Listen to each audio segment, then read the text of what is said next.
जी अस्सलाम वालेकुम रहमतुल्लाहि व बरकातहू।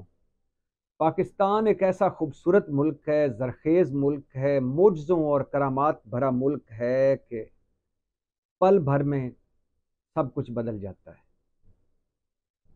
पीडीएम में जब ये जमातें थीं मौलाना फजल रहमान की सरबराही में, तो फौरी इलेक्शन चाहती थी। लेकिन जब ये इक़्तिदार में आए तो जिन असम्बलियों को ये जाली कहते थे, उन्हीं असम्बलियों में बैठे मज़े लुटे और आखिरी वक़्त तक के मज़े लुटे। पीडीएम में थे तो ये चाहते थे कि आइन और कानून की सरबुलंदी हो। ये मौलाना फजल रहमान की सरबराही में जो भुट्टो और ज़िया इकट्ठे हुए थे, आग और पानी का मिलाप, और मौलाना और अचकज़ई और मौलाना और एएनपी इकट्ठे हुए थे। लेकिन जब ये इक़्तिदार में आए तो उन्होंने आइन तोड़ा, आइन को दफ़न किया, पंजाब और खैबर पख्तूनख्वा इलेक्शन ना करवा के। और जब ये इक़्तिदार में थे तो आइन तोड़ा, पंजाब और खैबर पख्तूनख्वा में 90 दिन में इलेक्शन ना करवा के। और अब जब इक़्तिदार से निकल चुके हैं, अब ये चाहते हैं कि कौमी असम्बली के और बाकी इलेक्शन 90 दिन में कराओ। हालांकि मुश्तरका मफादात कौंसल में ये कह चुके हैं कि इलेक्शन नई मरदमशुमारी के तहत हो, मतलब ताख़ीर से हो तो कोई हर्ज नहीं।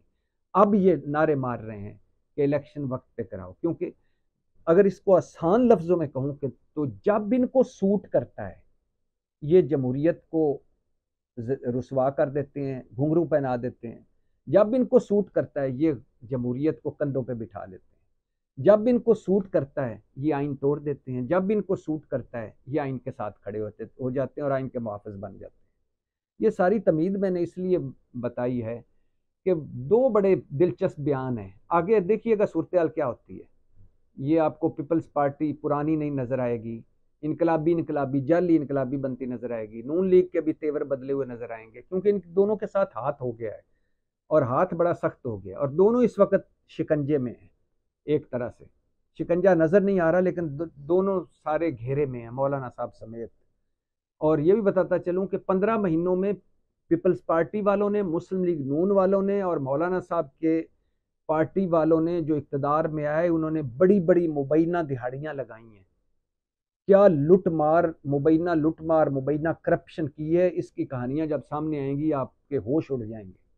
ये किसी अगली मर्तबा में बताऊंगा कि केपी में मौलाना के समदी ने क्या किया, मौलाना साहब को जो वजारतें 3 मिली हुई थी उसमें क्या हुआ, मुस्लिम लीगियों के 6 सियासतदानों ने क्या क्या लुट मार की, और पीपल्स पार्टी वालों ने हस्बे रवायत क्या क्या हाथ मारा, हाथ दिखाया। ये किसी दिन मैं आपको बताऊंगा। लेकिन इस वक्त जी मौलाना साहब ने बयान दिया है कि अगर लाहौर में बयान दिया और साफ़ियों को बुलाकर बयान दिया, 5 7 10 मेन साफ़ी थे, एंकर्स भी थे, सीनियर साफ़ी भी थे, और ख़ास तौर पर महफिल सजा के मौलाना साहब ने पक्का मुंह बना के फरमाया है कि अगर पीपल्स पार्टी वादे से ना फिरती तो आज इलेक्शन हो चुके होते। ऐन वक्त पर वादे से फिर गई और मेहनतें हमने की, फ़ायदा कोई और उठा गया। ये मौलाना साहब ने फरमाया है। अब मौलाना साहब ने, खैर से एक बात बताऊं, पीपल्स पार्टी वालों का भी वैसे यही ख्याल है कि मेहनतें हमने की, फ़ायदा किसी और ने उठाया। लेकिन मौलाना साहब के इस बयान पे ज़रा तवज्जो देते हैं, आपको बताते हैं कि अगर पीपल्स पार्टी वादे से ना फिरती तो आज इलेक्शन हो चुके होते। पीपल्स पार्टी के नैयर बुखारी हैं जो चेयरमैन सेनेट रहे हैं, उन्होंने एक बड़ी मज़े की बात की। उन्होंने कहा कि जी मौलाना साहब के बगैर तो हमारी हुकूमत बन ही नहीं सकती थी।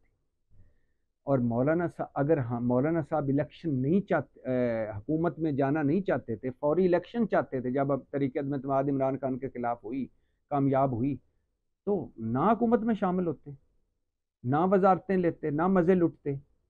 कहते हम इलेक्शन करवाओ तो हमारी तो हुकूमत ही नहीं बन पानी थी।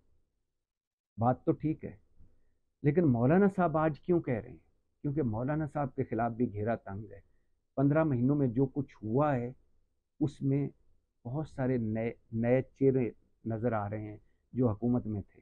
लिहाजा मौलाना साहब एक मरतबा फिर इनकलाबी बन रहे हैं।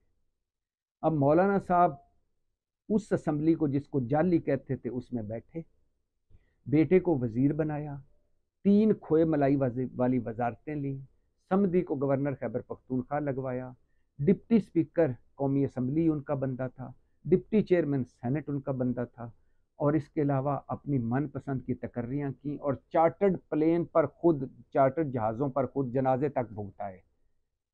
आज मौलाना साहब को याद आ गया कि अगर पीपल्स पार्टी ना चाहती तो भाई मौलाना साहब बस करें यार, ये मीठा मीठा हप हप कड़वा कड़वा थू थू बंद करें, और ये दो अमली जो है, मुनाफिकत जो है, ये ना करें।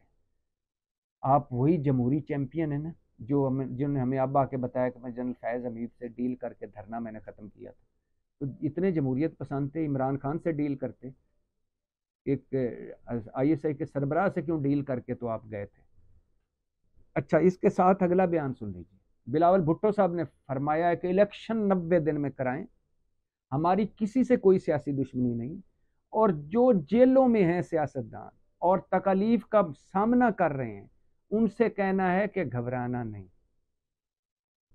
बिलावल साहब, लग तो रहा है कि आप घबरा रहे हैं, और वो जो सुना जा रहा है कि पीपल्स पार्टी के साथ हाथ हो गया है या कुछ क्रैकडाउन होने वाला है या क्रैकडाउन में कुछ सामने आने वाला है, और जिसकी वजह से दुबई सारे पहुंच गए थे और जिसकी वजह से जरदारी साहब वापस अभी नहीं आ रहे। क्या ये बदला बदला माहौल क्यों है, बदला बदला मिजाज क्यों है बिलावल साहब? अगर आपको इतनी आइन की फिक्र थी 90 दिन के अंदर इंतखाबात करवाएं तो खैबर पख्तूनख्वा पंजाब के करा लेते। और अगर आपको इतनी फिक्र थी कि हमारी किसी से सियासी दुश्मनी नहीं, कल तक तो आप कह रहे थे इमरान खान हमारा सियासी दुश्मन है और उससे तो बात ही नहीं होगी। और अगर आपको आज सियासतदानों की जो जेलों में हैं, जो तकलीफ का मुकाबला कर रहे हैं, उनको अगर आज आप कह रहे हैं घबराना नहीं, तो कल आप कह रहे थे कि इनको छोड़ना नहीं, ये मुल्क दुश्मन है, गद्दार हैं, मुल्क पर हमलावर हुए, रियासत पर हमलावर हुए, इनको पकड़ें। उस वक्त तो ये कह रहे थे। तो बिलावल साहब, आपने वजीर खारजा बनकर जो आधी दुनिया घूमी है और जिसका हासिल वसूल कुछ नहीं हुआ, और जिस तरह आपने अपने सारे बेरोज़गार सियासतदानों को PDM हुकूमत में वजीर मशीर मुआवन बना दिया 90 के करीब वजीर मशीर मुआवनीन भर्ती हो गए, और जिस तरह आपने मुस्लिम लीग नून ने, मौलाना फजल रहमान साहब ने और सारों ने मिल मिलाकर नैब की तरमीम की और अपने आप को खुद NRO दिया। अब उसके बाद अब आपको याद आ गया कि जो सियासतदान जेलों में हैं, जो तकलीफ का मुकाबला कर रहे हैं, उनको कहना घबराना नहीं। ये आप लोगों की वजह से तो जेलों में है, इसमें आप लोगों का बड़ा किरदार है। तो खैर, मौलाना साहब और इसके साथ बिलावल साहब और इसके साथ और बड़े साहबान अभी निकलेंगे। जैसे शुगर के, चीनी की कीमतें बढ़ी तो मुस्लिम लीगियों ने मलबा उठाकर पीपल्स पार्टी पर डाला, पीपल्स पार्टी ने मुस्लिम लीग पर डाला। मईशत की बदहाली है तो पीपल्स पार्टी कह रही है मुस्लिम लीग नून का है, मुस्लिम लीग नून कह रही है कि भैया ये भी हमारे साथ हुकूमत में थे। और इस तरह इलेक्शन है तो पीपल्स पार्टी कुछ और कह रही है, मुस्लिम लीग नून वाले कुछ और कह रहे हैं। और इसी तरह अब बोल चाल तकरीबन बंद है, वो वाला माहौल नहीं रहा पीपल्स पार्टी और मुस्लिम लीग नून में। और पीपल्स पार्टी अंदर खाने से राबतों में है पाकिस्तान तहरीक इंसाफ से। और ये बिलावल का ये बयान देख लें कि जो सियासतदान जेलों में हैं उनको कहना है घबराना नहीं। और जब पहले भी बता चुका हूँ, एतजाज़ अहसन पीपल्स पार्टी की एक मीटिंग में, बड़ों की मीटिंग में बैठे हुए थे, तो मौला बख्श चांडियों ने कहा कि ये तो इमरान खान के हामी है, ये यहाँ क्या कर रहे हैं। तो बिलावल ने कहा मुझे कोई एतराज़ नहीं।